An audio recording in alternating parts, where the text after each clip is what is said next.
what we have been finding is that businesses learn better from other successful business owners. And so we wanted to create a space for more developed businesses, businesses who have entrepreneurs who have been in business for over 5 years, that were successful and becoming more successful. We wanted to create a venue for you all to begin to network and learn from other successful entrepreneurs and business leaders. The University of Chicago and Airmark, we're both committed to inclusion and supporting minority and women-owned businesses. Today, we have the honor of hearing from Junior Bridgeman.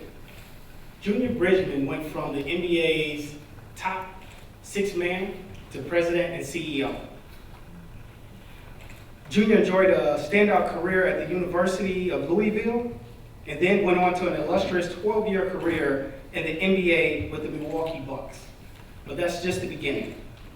After retiring from the NBA, he pursued another passion, and that passion was business. And he turned that passion into a huge success story. Today, that huge success story is the Bridgeman Hospitality Group. This company employs over 18,000 employees, operates over 400 restaurants, and across 18 states. A lot to be accomplished. As quoted by our Chief Diversity Officer, the Airmark and Bridgeman Hospitality Partnership brings together 2 award-winning companies to deliver a world-class experience to our clients and the communities that we serve. This year, we begin a new strategy, and that strategy is to expand our partnership into our education sector. With a full market assessment and marketing campaign at HBCUs and state universities across the country, we anticipate that this new growth and this new role will provide a significant opportunity for Airmark and the Bridgeman Group. So with that, I would like to bring up Junior Bridgeman. Thank you. Thank you, Lester. Thank you. Do I need to be behind this microphone? I think I have a mic on. Can everybody hear? Oh, yeah. All right, good, good. Wow. It's a pleasure to be here this evening. And I was glad to hear that the first series was a success, and I know you've got a great person coming on the third one. So if you have a lull in the middle, it won't be that bad, right? So we'll look at it that way. But, well, even before I get started, I was born not too far from here and grew up probably less than 30 minutes away in East Chicago, Indiana. How many have been to East Chicago, Indiana? How many have vacationed over there? Worked over there. Worked over there? You mean you haven't gone over there and spent time on the lake, sunning and bathing and all that kind of stuff? Nope. Well, anyway, East Chicago, Indiana is a great place to be from. Not going to today. I mean, it's kind of depressing when I go there, but it was a great place to grow up. Why do I say that? My father worked in the steel mill. My mother worked part-time, kind of as a seamstress in one of the clothing stores in the area. And 4 kids. I took my kids back to see the house that we grew up in. And when I got out, and they said, "Why are we getting out here?" I said, "That's where I grew up." And they looked and they said, "Well, where?" And I said, "Right here." And they said, "Where's here?" I said, "This building." And they said, "You couldn't grow up in this building." I said, "We did. There were 2 adults and 4 kids. It's too small." I said, "Well, let's measure it off." So we got out, we measured, it was 20 by 25 feet. Great place to grow up. Why? Because you had to depend on everybody family-wise. And it also made you know that this is not where you wanted to spend the rest of your life. And you wanted to get out if you could. And so they made us and instilled in us that you had to go get an education, a college degree. Now, how are you going to get that? Because I think the most my dad ever made in 1 year might have been $12,000. And I added it up, and I think I made more in 1 year playing basketball than he did his whole life. So they weren't going to be able to afford a scholarship, pay for one. So sports.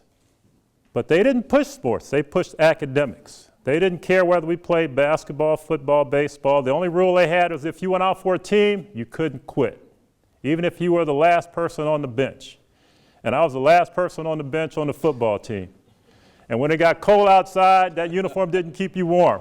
And I definitely wanted to quit, but you couldn't quit. And I was fortunate to grow. My mom was 5'3", my dad was 5'8". I ended up being 6'5". Now, I know what you guys are thinking. I know what you're thinking, but no, because my older brother's about 6'1", and my other brother's 6'2". My sister was 5'8", so it wasn't what you're thinking. But I was fortunate enough to become a pretty good basketball player and go on to the University of Louisville and play there and then on, as they said, to play in the pros. But I knew when I played that two things. One, when I retired, whenever that was, I was not going to have enough money to live on the rest of my life. I was going to have to do something. So while I was playing in the NBA in the summer times, for 2 summers, I got a job working at Howard Johnson's, working the desk. And back at that time, as Roosevelt's sitting here, you took all the reservations by hand and pencil.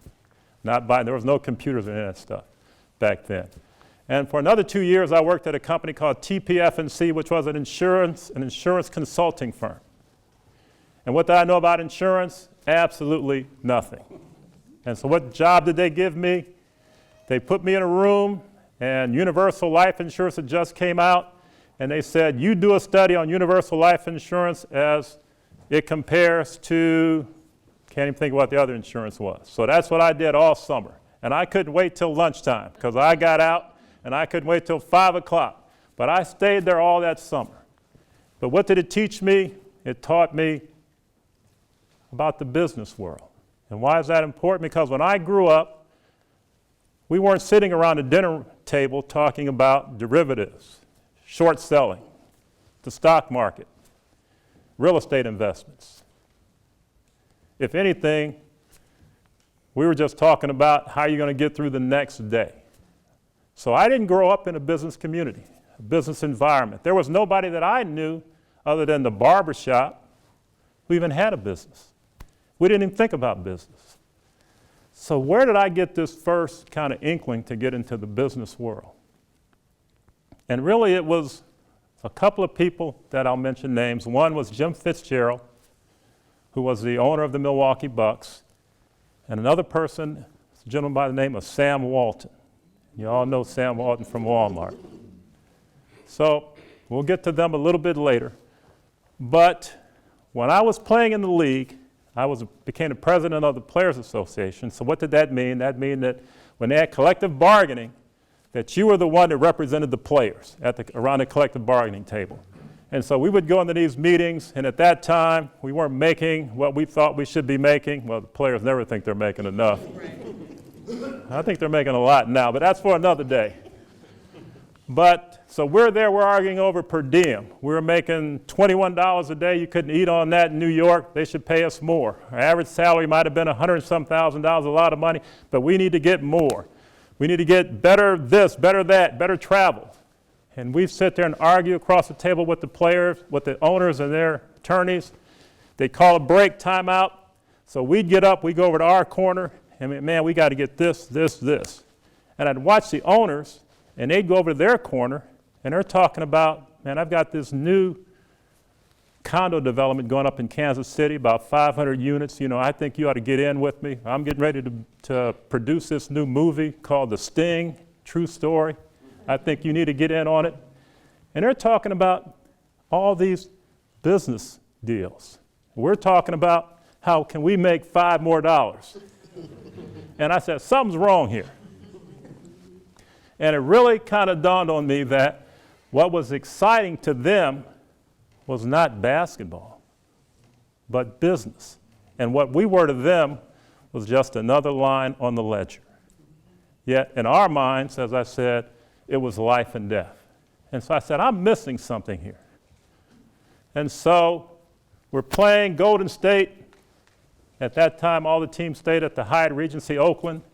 So I'm having breakfast, and Jim Fitzgerald walks in, owner of the Bucks, and says, you mind if I sit here? And I said, no, you're the owner. He said, wherever you want to sit. So he sits down. He says, so what are you going to do when you stop playing? I said, well, I think I want to get involved in business. He said, good. What business? Business. And that's kind of what he did. He kind of chuckled. And he said, wouldn't it be great if you had a copy of next year's Wall Street Journal today? Of course. And I said, yeah. But I'm thinking, I've never looked at the Wall Street Journal. They have a sports section. Why would I buy the Wall Street Journal? I don't have a clue what he's talking about. And he kind of chuckles, he realizes that I don't know what he's referring to. And he said, let me tell you one thing. If you get involved in business, you're only going to have two problems. And I thought, this is going to be good. So I sat up. He said, people and money. And you know what? He's absolutely right to this day. Those are the only two problems that you have in business, are people and money.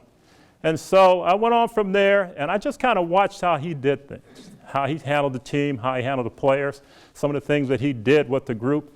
And I said, you know what? If I ever get involved in business, I think I want to do some of those things. So he says, tomorrow, let's go by Walmart. Sam's invited us. And I go, wow, Sam, not Mr. Walton. Sam, this is going to be good. And at that time, Sam Walton was the second wealthiest person in the world, worth about, Forbes said about $8 billion at that time. So I'm saying, this is really going to be good. I don't even know what that looks like, let alone meet anybody with that kind of money. So we go by Walmart. We walk in. Who are you here to see?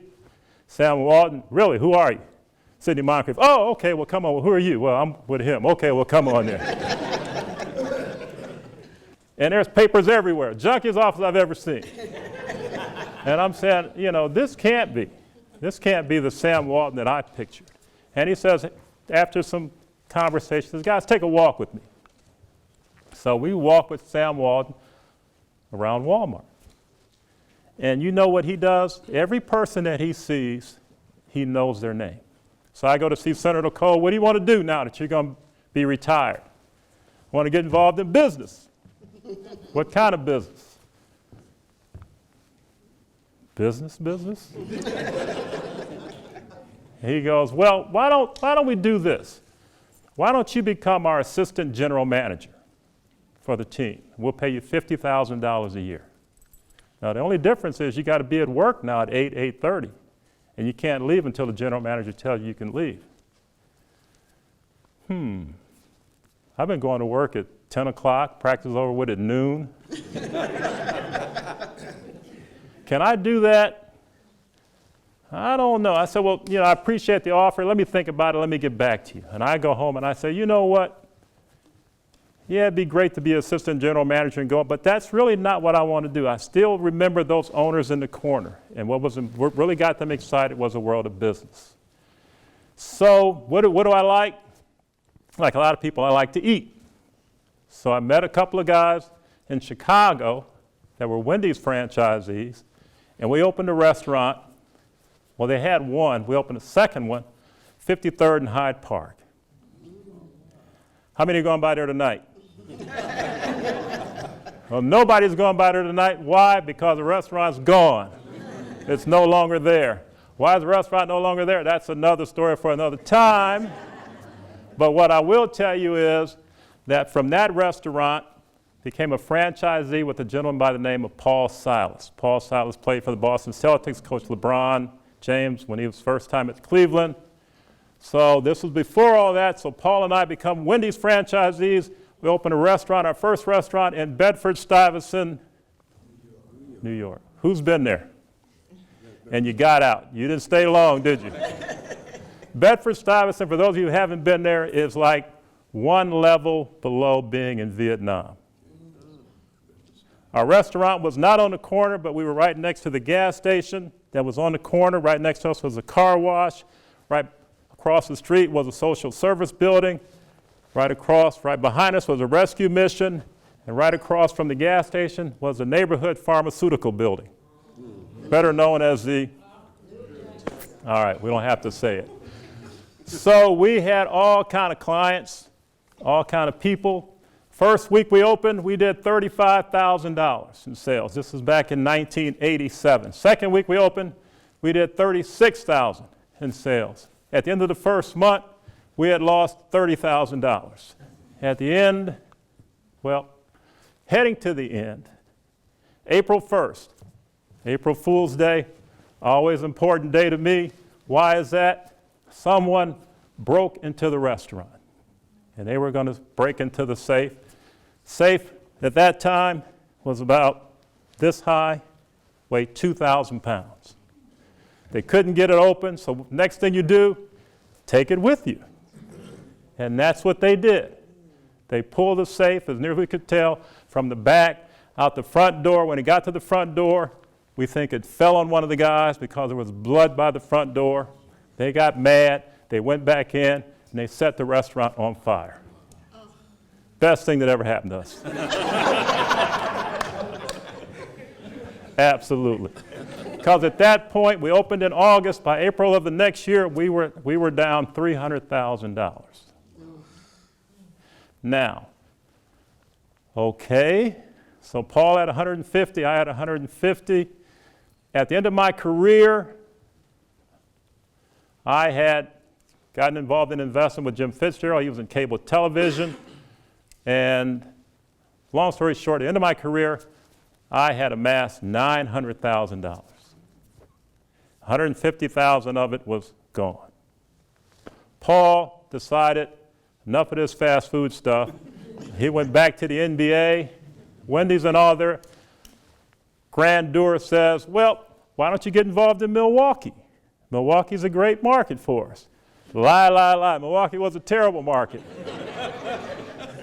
But I said, well, I spent all those years there, so what do you want me to do? We got 5 stores we'll sell you.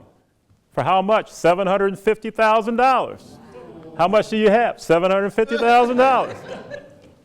So I bought 5 stores in Milwaukee. Those who've been to Milwaukee, 3 on Capitol Drive, 1 on North Avenue, better known as the inner city. And they sold me the best store in the market on Chasen, Oklahoma, that was doing $800,000 a year in sales. And I forgot that it snows in Milwaukee, because third week in January, it snowed. And when it snows, people don't come to restaurants. They don't go anywhere, so people don't come to restaurants. They don't buy anything. We barely made payroll. So I'm thinking, how is this going to work? I got 5 restaurants, 3 are doing $600,000 a year, 1's doing $400,000 a year, and the best in the market is doing $800,000 a year, and I can barely make payroll. Haven't told my wife that we're this close to being another statistic, another NBA ball player that filing for bankruptcy, but maybe I'll go back and get a job with the Bucks, I don't know. So what did I do? I said, if this is going to be successful, what have I done wrong? 1, I relied on somebody else to run the business, didn't learn the business myself, and everything else you could possibly do wrong. So that's what I did. I went back, went to work, not in one of those Wendy's, but another Wendy's, and I did everything. From mopping the floors, cleaning the bathroom, making hamburgers, dropping fries, doing inventory, everything. And so what does Wendy's? Wendy's teach you how to do that. They'll teach you how to make a hamburger, but they won't teach you how to run a business. So I went and met with franchisees that were successful, learned how the systems that they had, how they put them in place, and I did that myself. And I thought, when I was playing, I paid the attorney a lot of money, paid the accountant a lot of money, so I went and sat in their offices at the end of the day, and I learned about everything I didn't know, about accounting, learned about things that would affect me legally, and I just called anybody I could call to get advice that would really take my call. It's really an interesting phenomenon. When you're playing, everybody will talk to you. It takes about 30 days when you stop playing till nobody wants to talk to you. And so it's no different. But I did everything that I could possibly do in those restaurants 18 hours a day, before open to close. We had to fire the crew at 27th and Capitol 3 times. Why do we do that? because we'd fire some of them, we'd hire some, and then eventually these over here would affect those. And I said, we're right back where we were. All right, so let's fire these.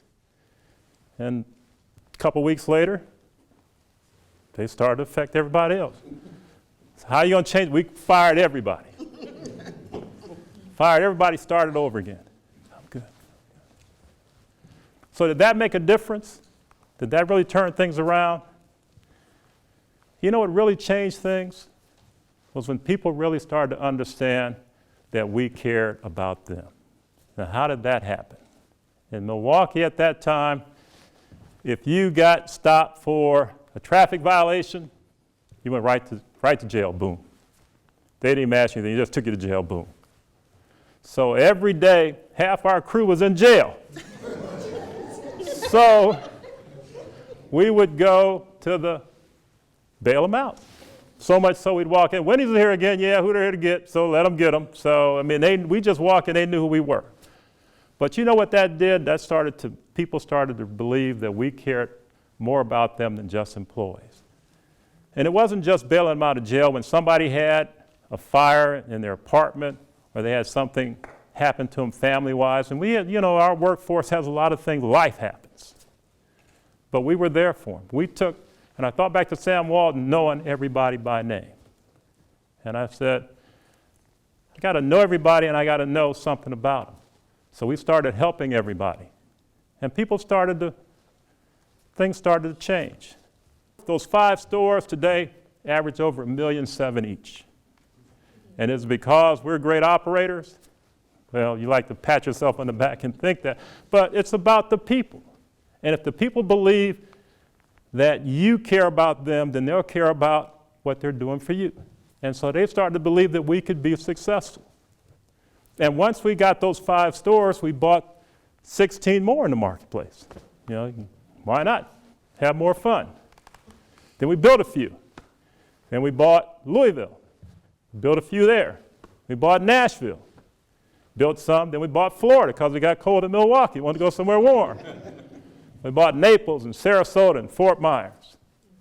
We bought St. Louis. And then people started coming to us wanting us to get involved in their brands.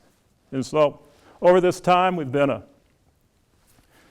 me see if I can remember them all. I've been a Pizza Hut, Papa John's, Popeye's Chicken, Applebee's. I'm probably leaving out somebody, but we've done all of those concepts. We're out of them now. We sold out of them. Today we're a Wendy's, Chili's, Fazoli's, Blaze Pizza, Golden Corral. We have our own barbecue chain. We have a white tablecloth called Napa River Grill. And we are involved with Aramark, as you heard, doing commercial and industrial feeding, hoping to get into K through 12 and secondary education feeding. And from those 5 stores, we've got about 450 stores. We've got about 19,000 people, and this year we'll do over $1 billion in sales. So, but I say all that to say that it's always been about helping people. And I think, you think back, whatever business you're in, at the end of the day, when you look back at what you do, if you can't say that you helped somebody better themselves, what have you really done? A lot of times when you have minority and majority partners, it's a situation where, okay, the majority will do it. We need you to have you as a minority, and we'll sign you on the line, but we don't really need to see you that much. We just need to have you on the line. And with them, that wasn't what they wanted to do, and that definitely wasn't what we wanted to do. We weren't going to do that. We said, if we're going to be in this together, it's going to be a true partnership. What's that mean? We're going to work side by side. We're going to hire our own people. We're going to pay them ourselves, but they're going to work in the same environment with the Aramark people. And from the client base, they don't know any different. And they work together, but there are people, they're people. And you say, well, how can that be a success? Can that really work? This is about going on our 3rd year of that working together. And where I got today, I will tell you that I wasn't any smarter, wasn't any better than anybody else. I just borrowed or stole from everybody that I came in contact with. And that's really what's made the difference and the reason that we are where we are today. Thank you.